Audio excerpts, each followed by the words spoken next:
अस्सलाम वालेकुम प्यारे बच्चों, आज मैं मिलवाऊंगी आपको एक और नए हर्फ से। ये बहुत प्यारा हर्फ है, मुझे बहुत पसंद है, सीन, क्योंकि इसकी बनावट बहुत प्यारी होती है। ठीक है, सीन। इसकी आवाज़ है स से साइकिल, स से सेब, स से सांप।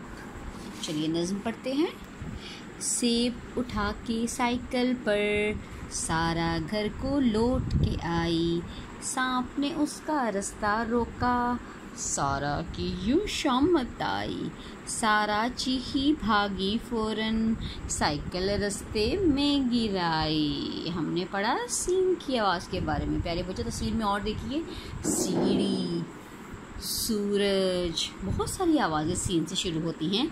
सांप, सेब और साइकिल। सीन स।